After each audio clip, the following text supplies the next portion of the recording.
Let me ask you a question. Have you ever felt powerless? Like no matter what you do, the circumstances in your life seem to control you.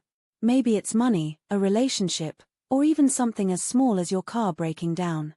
In those moments, it's as if the rug has been pulled out from under you, and you're left scrambling to regain control. I've been there. Not long ago, I found myself stuck with a flat tire, relying on someone else to fix the situation. But the real issue wasn't the flat tire, it was the feeling that arose inside me. That deep, raw, overwhelming sense of being powerless. And as I sat with it, I realized this wasn't just about the car. It was about something deeper, my relationship with control, dependence, and my own inner strength. But here's the thing, that feeling of powerlessness, it's a lie. It's an illusion. And today, I'm going to show you why. I'm going to help you understand how powerlessness takes root, how it tricks you into believing it's real, and, most importantly, how to reclaim your inner strength permanently. Let's break this down. What is powerlessness, really? Psychologists define it as the belief that you lack the ability to influence your circumstances. It's a state of learned helplessness, where your mind convinces you that external forces are in control and you have no say. Here's an example. A groundbreaking experiment by Martin Seligman in the 1960s showed that when animals were subjected to repeated, inescapable challenges, they stopped trying to escape even when freedom was right in front of them. Seligman called this learned helplessness, and it's something many of us experience in our own lives. Think about it. Have you ever faced a situation where you felt stuck, as if no matter what you did, nothing would change? Maybe it was financial struggles, a toxic relationship, or a job you hated but couldn't leave. That's learned helplessness in action. And the more we reinforce it, the more it becomes a default state. But here's the truth, powerlessness isn't real. It's a belief, not a fact.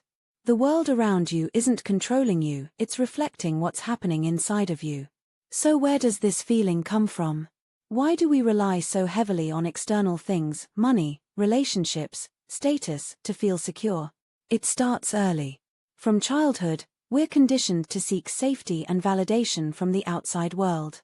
We're told, get good grades, and you'll succeed. Find the right partner, and you'll be happy.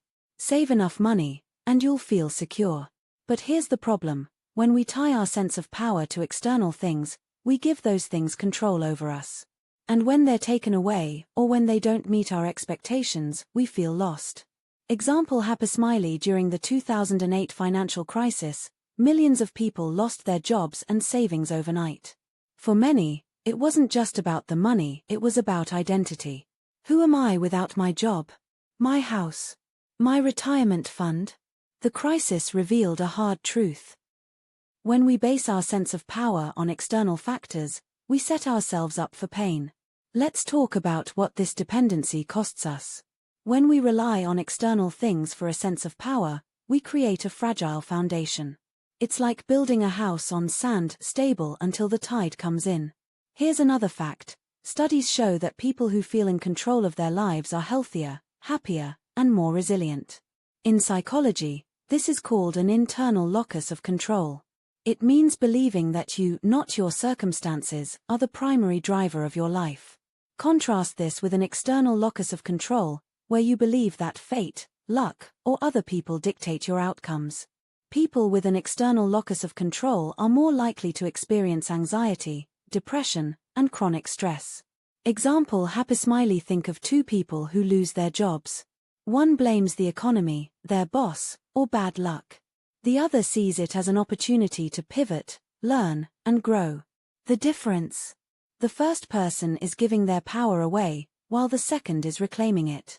So, how do we break free? How do we stop feeling like victims of our circumstances and start reclaiming our power? 1. Recognize the stories you're telling yourself. Every feeling of powerlessness comes from a story, a narrative you're repeating in your mind. When my car tire went flat, my story was, I shouldn't have to rely on anyone. This makes me weak. But was that true? No. The situation didn't define me. The story I told myself did.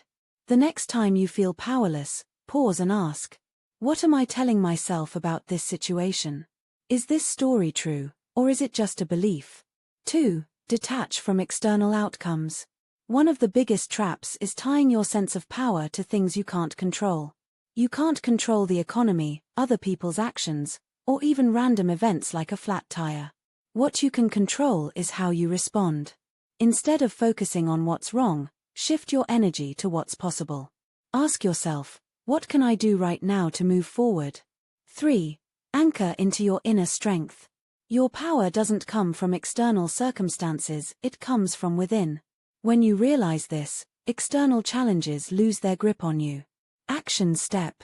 Practice affirmations daily, like, I am powerful, regardless of what happens around me.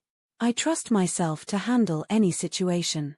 Here's something fascinating. Research shows that people who view challenges as opportunities are more likely to thrive. It's called post-traumatic growth, and it's the idea that adversity can actually make us stronger if we choose to see it that way.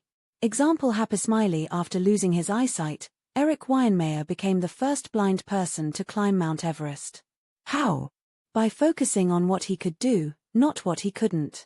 His story is a testament to the fact that true power comes from within, not from external circumstances.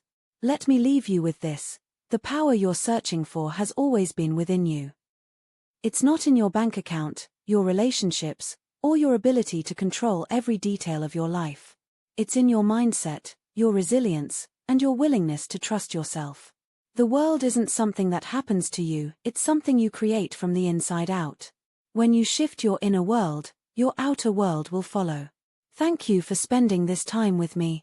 Don't forget to like, subscribe, and comment. I'd love to hear how you're reclaiming your power.